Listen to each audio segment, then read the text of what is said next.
Welcome once again. Now, as we move closer to election day by the months, some might even say days, a coalition of youths in Anambra State, which is in the southeastern part of Nigeria, has called on the presidential candidate of the Labour Party, Mr. Peter Obi, to drop his ambition to lead Nigeria and join hands with progressive forces in the southeast to negotiate a brighter political future for Igbo people.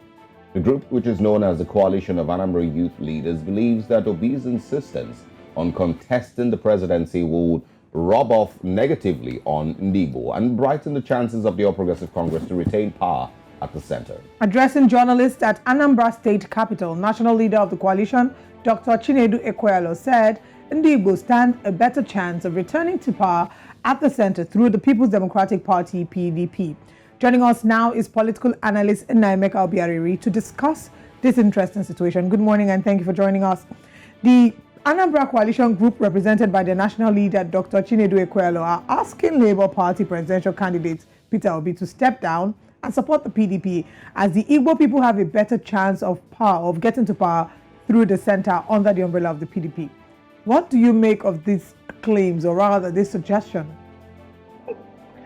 This is the political season. So every amorphous group seeking to satisfy their stomach infrastructure needs. We come up with all manner of shenanigans or all manner of trashy utterances just to gain relevance. First of all, this so-called coalition do not even understand what the Igbo interest is in Nigeria. And I want to repeat, for those who understand, I find it very pandemic, Ndigbo, and the other sociocultural groups that represent the multifaceted ethnic groups in Nigeria have come out clearly to state what is the Igbo interest in Nigeria. And I want to make it clear. The Igbo man is not actually so fixated with governing Nigeria in the right sense of it, if Nigeria was properly structured the way it's supposed to be structured. The Igbo man is not feudalistic in nature. The Igbo man does not wish to lord it over anybody. We are very Republican in nature. The Igbo man is only simply asking, if you look at the demands of even all the groups, it's for Nigeria to be restructured back to what we used to have between 1960 to 1966, when we had stronger federating units and the weaker central government. And for those who understood those golden years in Nigeria, it was a period where the regions developed at their own capacities, at their own paces. It was a period when we had resource control. The regions controlled 50% of their resources, contributed 30 to the central port, and left 20 for the federal government. It was then that all the regions and constituencies, everybody worked so hard. It was merit, it was excellence, it was hard work and enterprise. That was the order of the day. Politics then was part-time. We had men like Sir Louis Ndigbo, the wealthiest man in Africa then, as a parliamentarian, who was chairman of the board of some of the top 50 most important corporations in Nigeria. While we are there in politics, they were there part-time to make sure that they pronounce policies, that they put in place things that will make Nigeria move forward. Today, what we have in Nigeria and the system we're operating is a rent-seeking one where people do all manner of games just to stay relevant, to be able to invite them to the central table to loot and to share. Peter Obi actually represents the interest of the new Nigeria. Peter Obi is not an Igbo candidate. Nobody is supporting Peter Obi as an Igbo man. I, for a person, am a core Igbo man. I am not supporting Peter Obi as an Igbo man. If you replace Peter Obi with other of those rent-seeking positions in the East, like the OUKs of this world, the Rochas of this world, the Orges, I, for one person, will campaign against them and even prefer anarchy. Because, yes, 99% of the political class are corrupt. 96% of them are mentally incapacitated and incompetent. In fact, sometimes we advocate that there should be psychiatric tests for everybody wishing to contest for offices in Nigeria. Peter Obi is not an Igbo candidate. Mark it. Peter Obi is not a candidate of the can. Peter Obi is a candidate of every progressive, enterprise, and excellent-minded Nigerian who wishes to return Nigeria back to those golden eras when we had great men that were policy-led, men like Sir Ahmadu Bello, men like Sir Bafemi Awolowo, men like Dr. Michael Opara, men like Dr. Nnamdi Azikiwe, even as recent as 1980s, men like Jokonde and Dr. Simon Mbakwe, Men whose burning interest and passion is to make impact, create legacy, and add value and not lose. If you look at the histories and answers of those men, you will see clearly these guys impacted history. These guys impacted Nigeria and did not steal a pin from Nigerian resources. People like Analyst Nnaemeka Obriareri who went to power and came out poorer. These are the kind of men, and P2P, for all intent and purpose and all that, mirrors the kind of character, competencies, capacities that every honest and sincere Nigerian is wishing for. So this coalition of belevitists and the stomach interesting grounds should not be used. In fact, I'm even worried that we're even discussing this. These guys do not represent any Igbo cultural interest, any political interest. These are just an amalgam from around the election in 2015. I met so many of those groups. 4 or 5 people will just go to CAC, register a name, and they will to be pursuing political office holders to extort monies from them and stay relevant. All right. Well, of course, I think that's things to expect in Nigeria's political season. Any 5 people can form a group, like you said. But yeah. Well, let me also ask, with regards to the Labour Party, some other thing I would also mention is, at this point, some people would say it's starting to become insulting, that they seem to always hang this fruit of, if you support this group, we'll have an Igbo president in the next elections or in the next electoral cycle. They hang it, and it's starting to become a little insulting to the Southeasterners. Let's talk about the Labour Party now. Do you still believe that the Labour Party has a strong chance in the forthcoming elections in 2023? Let me tell you, the election of 2023 is Labour Party against others. It's like, if an election is conducted today, P2P, and is free and fair, no manipulation, no inducement of voters, INEC and the FCC and the police doing their job well, P2P will win this election in a moonslide. I didn't say landslide, moonslide. Now let me tell you this. There is something people are forgetting. You see, the average Nigerian is not lazy.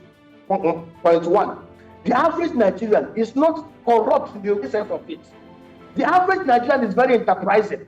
The average Nigerian is very resilient. The average Nigerian is very easy to please.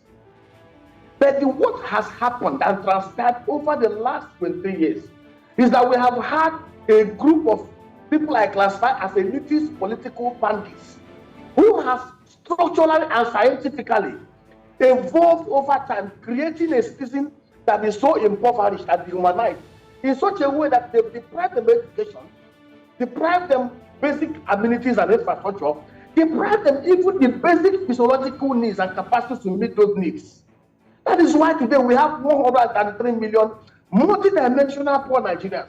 That is why today we have over 176 million Nigerians who do not earn more than 60,000 naira or $75 per month as salary. That is why today we have over 20 million kids out of school.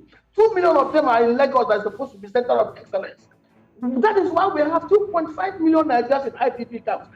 These conscienceless political parties, unlike what we had in the early 60s, are only after what they can grab, share, and loot. Consumption, not production. So Nigerians have become wiser.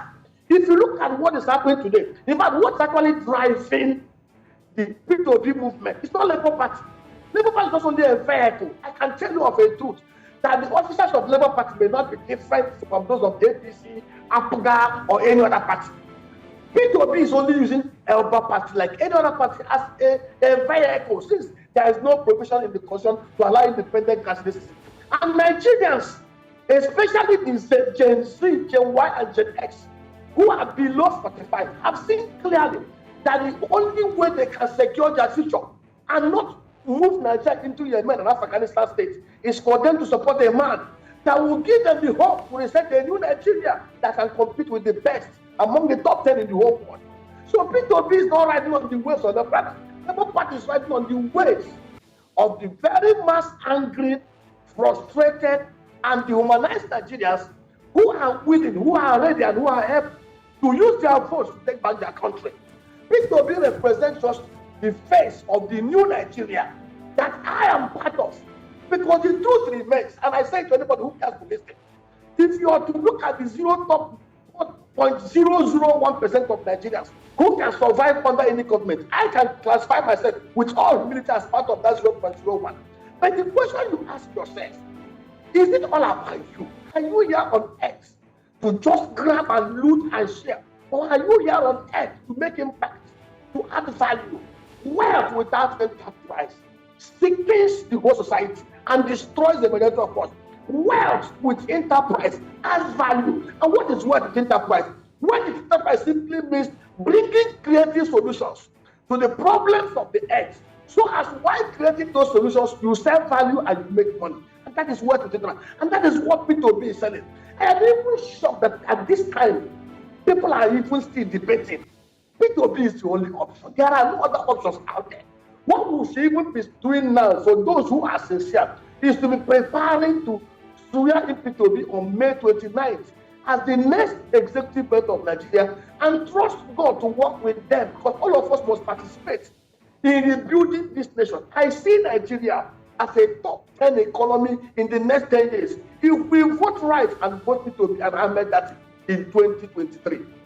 Let's talk about the percentage that parties hold in the East. We see that there still are conversations about people saying that Peter Obi is more popular in Southeast Nigeria. So if you were to access all the major political parties, the leading political parties, how would you say they are faring in the East? Let me tell you of a truth. I'm even of the persuasion that P2B would do better in the North Central, in the South-South, and in the Southwest than in the Southeast. Do you know why? I was on the ballot on 2015 and I was on the ballot on 2019. And I will say this thing without any apologies. The average political elite in the Southeast is more glutinous, more criminal, and more fraudulent, and more self-centered than those from other regions. So all of them are coalesced and will try as much as possible to work against P2B. P2B will clear the Southeast. But I want you to mark this date. P2B will record a more resounding victory in the South-South, in the South-North Central, and even the Southwest that APC is trying to clear. And I will tell you this, Atiku Abubakar will clear the Northeast and the Northwest. Why will he do that? Because those areas still play the position of ethnicity. But P2B will do well in the North Central, in the Northwest and the Northeast, because there are still a huge population of young Nigerians in those locations who are becoming wiser. 2023 is not 1999. In 1999, there was nothing like GSM. There was nothing like internet penetration. There was nothing like MTN and Airtel. Today, the Northwest has internet penetration of about 27 million. The Northeast has about 16 million. Those internet users are young minds who have seen the truth. They are no longer going to be brainwashed in their religious centers or in their villages. They are interacting with their best, with their colleagues and their mates around the world. And they see what other people are seeing and enjoying the life, and they want those enjoyments in Nigeria. Let me tell you, without election manipulation, without buying of voters, I tell you, P2B will win in one of the best landslide victories anybody has recorded in the presidential election history in Nigeria. All right. Thank you very much, Nnaemeka Obriareri, for joining us and sharing your thoughts on the request by this new organization asking Peter Obi to step down and support the People's Democratic Party. We wish you a wonderful rest of the day. Thank you very much.